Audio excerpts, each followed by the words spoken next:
There's nothing like riding a horse. It's a very subtle connection, but it's so intuitive. And there's nothing like it.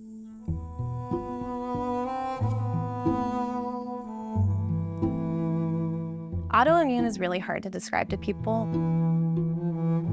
Like if you can imagine moving through molasses all day long and not being able to think straight and feel straight.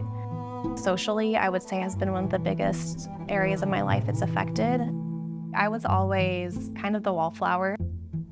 I was just such a quiet kid and I didn't know how to connect with other people and just being so limited by my body's capacity. But when I would go out with the horses, it was like I felt okay. I got my first horse when I was 11 years old, and she was this really old Morgan mare, like totally bomb-proof, like barefoot, bareback, just jump on and we would like tear around the field. She was such a great horse because like nothing fazed her.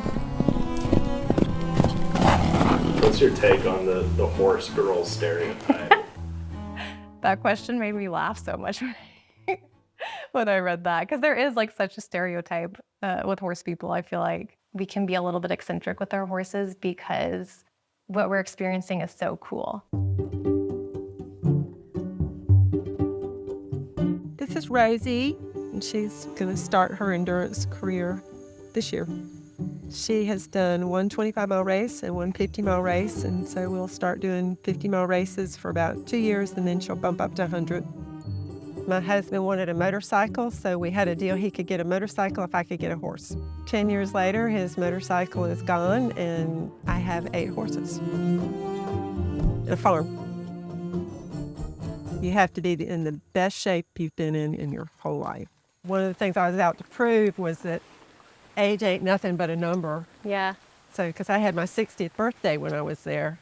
Oh, really? Out in Mongolia? In Mongolia, at the celebration party was actually my birthday.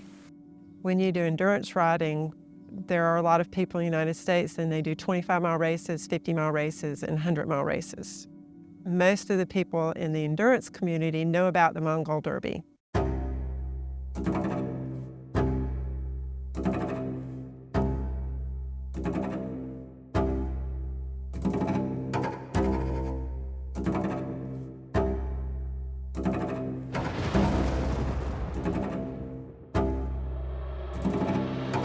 Most of Mongolia is just wild lands. There is nothing out there.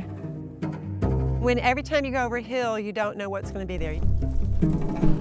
You basically ride sun up to sundown, and you're riding semi-wild Mongolian ponies, and you have no idea what you're going to get. When you're riding one of the horses and you're on a runaway and you have no brakes, you have to give up all control. The Derby, it really strips you down. You don't have Instagram and Facebook, and you can't, call mom and dad on the phone. You don't have luxuries. You have yourself, you have the horse, and you have the wild. When you're 10 miles from anybody, it can be daunting. Why are you insane and want to do this? Why not? Everyone asks me that, and I'm like, it's the adventure of a lifetime. I've just always felt a connection to freedom with horses and with nature. I want to prove to myself that I can overcome any obstacle. The Mongol Derby is a very spiritual experience. And it's not only spiritual with the horses, it's spiritual with the land. 10 days alone with the horse is a long time. And confronting loneliness, that's part of the draw to the race. Am I willing to press on? I guess I want to know what I'm made of.